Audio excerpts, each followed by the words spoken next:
So do you want to ask me about setting up for? Yeah. So how would you set up to do photography for a sport event? Yeah, so I always shoot in manual.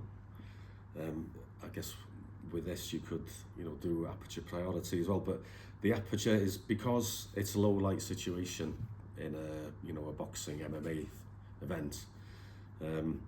Generally, it's going to be low light. There's going to be some, obviously, there might be some flashing lights and stuff there.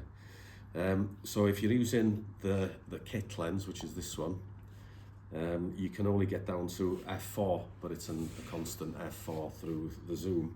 So I would have it definitely on f4.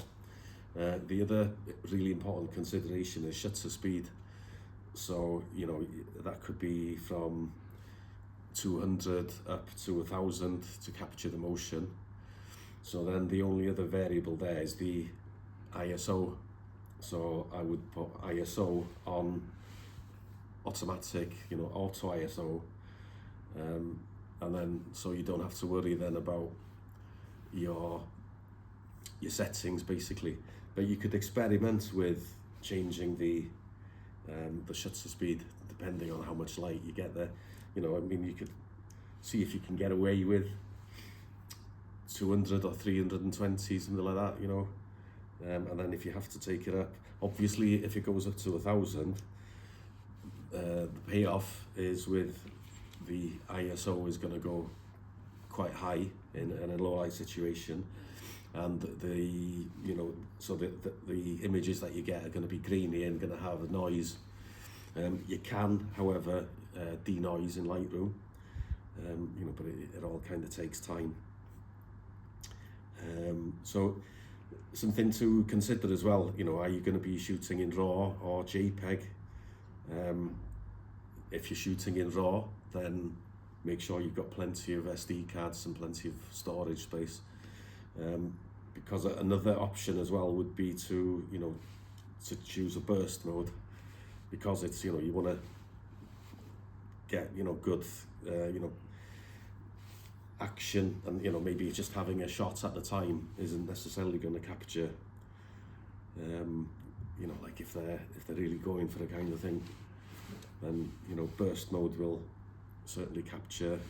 I don't know what the burst mode is on these, but lots of shots in a second. So yeah, by doing that, your cards will get quickly filled up, kind of thing. So that's something to consider. Or if you shoot in JPEG, then obviously you can get a lot more use on the SD cards. So that's it really. What about focus? Again, you can experiment with that, couldn't you?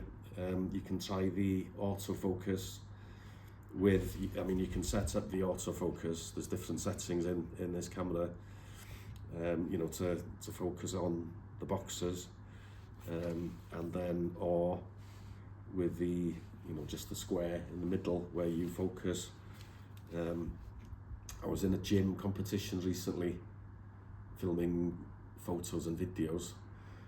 I started off with the, it was me focusing on a person, and then using that, but I ended up using the human detection not on this camera.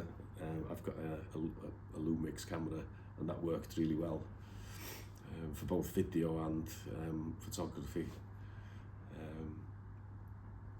So yeah, have a look at the the menu in here really for those autofocus settings. Thank you.